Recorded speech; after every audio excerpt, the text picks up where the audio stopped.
I think the Poles believed from the beginning everything that Washington said and assumed that the Russians would have long since collapsed and we would have scored some sort of victory against the Russians using Ukrainian manpower. That never happened. And I think the Poles are beginning to see the danger.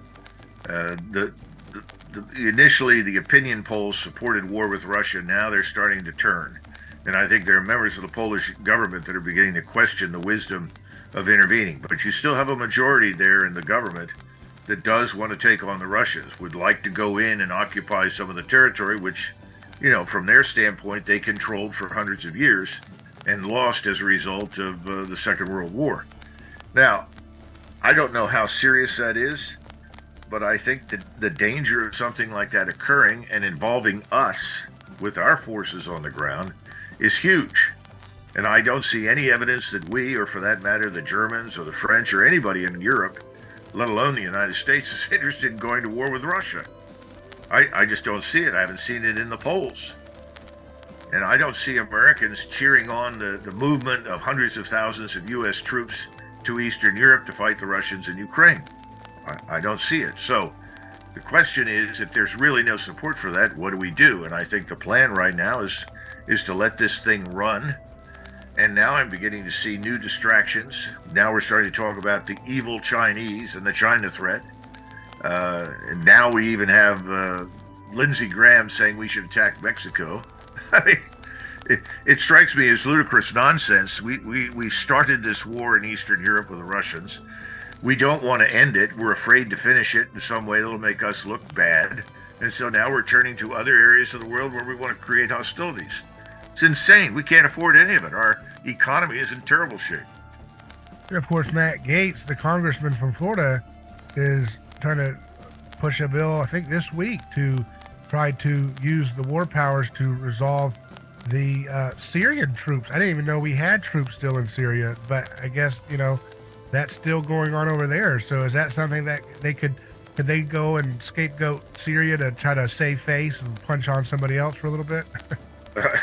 Look, there was an attempt, there was a vote in the House about removing troops from Syria, and all of the lobbies, foreign and domestic, everyone with an interest in the defense industries, my impression is the Israel lobby and other lobbies all gathered together and said, no, we cannot leave Syria under any circumstances. And so the Congress, which responds to the people that donate to their re-election campaigns, voted against it. I think we have 800 to 1,000 people on the ground in Syria. It's an illegal occupation, but of course, we don't pay any attention to international law unless it suits our purpose. Why is Assad tolerating it? It's not bothering him or something? Well, I think Assad has had trouble just holding on to his own country and maintaining himself in office. He's not in a position to challenge the United States militarily, and we can always support those troops on the ground with enormous air power. And which part are we occupying where there's assets and resources? It's over on the northeastern side of Syria, down to the very southern tip that touches Iraq. There's a whole strip of land there that had some oil on it. You recall that people talked about, we have the oil wells now that are up in these areas, and that'll help offset the cost, which of course is nonsense, never did. And we have collided there with the Turks, with the Russians, and we variously claim that we're there to protect Israel's interests. Although from personal experience, the Israeli Defense Force is very competent, as is the Mossad. I'm not sure we're doing them very many favors, but that's neither here nor there. We think that we're protecting the Kurds, and of course there are Kurds that want to use us. Again, this is the sort of wag the tail story. Wherever you go in the world, when you're a power like the United States, you're visiting. We don't live there. And everybody wants to use us for their agenda. And you have Kurdish elements that want to fight with the Turks. You have Kurdish elements that want to fight against Assad. You have Kurdish elements that are friendly to the Turks. Yeah. You still have elements of Islamist terrorists operating there that are supported, incidentally, by Mr. Erdogan in Turkey, that the Russians have been trying to eradicate. We tried to eradicate them. We're sort of in a stasis mode there. But the real question is, why are we there at all? Whose interests are being served? And we can point to other countries, but how is our interest served there? What is our strategic interest? No one addresses it. Well, that's because, truthfully, we have no strategic interest there. Yeah, yeah,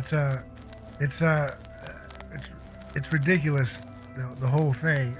You mentioned China, and there's a story in Nikkei, the Japanese outlet, Nikkei Asia, says behind Ukraine peace proposal, China foresees end to war in the summer, and it talks about how China unveiled its 12-point peace plan on February 24th, exactly a year to the day Russia launched its invasion.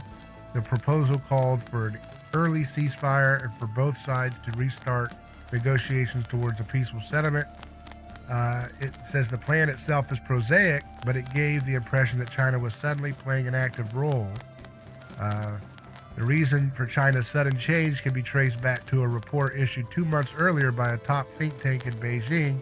The Academy of Military Sciences reports directly to the People's Liberation Army, and it issues these recommendations and reports that this completed the simulation on the Ukrainian conflict, resulting in astonishing findings. So, why are they having an about face in terms of their desire to make a quick peace, resolution here? Well, the Chinese have a program that we refer to as One Belt, One Road. And the idea has been for some time to restore access to China across Central Asia into Europe, into the Middle East, into South Asia, Europe, Iran, and also to Africa, overland. That overland stretch of transportation networks once existed and worked very effectively. It was referred to broadly as the Silk Road because the Chinese were, exporting silk. Today, obviously, the Chinese have an interest in exporting all sorts of goods, but also importing things and establishing lines of communication that reach to Europe. If the Chinese can do this, this dramatically reduces their dependence on the oceans. Right now, China depends very heavily on the arrival of everything they need through their ports on the Pacific Ocean. Well, that means that they are at high risk of being blockaded in the event of any crisis or conflict by the United States. We ultimately control the maritime environment, and we control the oceans. There's out in those oceans, there's almost no navy but our own. Now, the Chinese have improved their position, but about a third of all of their ships are really Coast Guard vessels. The Navy is not truly a high seas fleet in the American sense, and their submarine fleet rarely strays very far from Chinese waters. They don't have the depth of experience, nor are they likely to get it. So the bottom line is, if you're Chinese, what you want are these overland routes. Now, the Russians have been cooperating with the Chinese to ensure that Central Asia remains stable. The Central Asian stands that we refer to all the time generally have very good relations with Moscow. They tend to trust Putin and Moscow. They do not trust Xi and the Chinese. That has its roots in a long history that we don't need to recover or rediscover here. But the bottom line is that the Russians have been helping to stabilize that. Along comes this horrible Ukraine war. And remember that many of those rail lines, not just pipelines for natural gas and oil, but also rail lines that will carry goods and services back and forth. Those rail lines have to go through Ukraine and White Russia in order to reach the ports in Western Russia and Europe. So you've got to have peace in Ukraine. The Chinese want to get this war over with, and they're willing to invest very heavily in Ukraine to restore the country to the extent that they can in order to stand up this commercial network. The Russians, of course, are trying to do the same thing. I mean, this is the big lie in the United States, is that somehow or another Russia and China want war with us. The truth is the opposite. They're not interested in war with us, and in fact, they're not really interested in war with anybody. The Russians would like to do business with Europe, and the Russians would profit enormously from this network across Central Asia that China wants to build. And it's doing a land office business with China. The Chinese aren't interested in going to war with anybody for the same reason. You can't do business. If you can't do business, you can't prosper, you can't make money, you can't improve your position in the world. Bottom line is, China will do whatever it can to foster some sort of peaceful outcome to this war. But at the same time, they've also looked at the reality on the ground, and they know once the mud dries, once the ground is trafficable, the Russians will sweep forward, and this war will probably end this summer. That's probably true.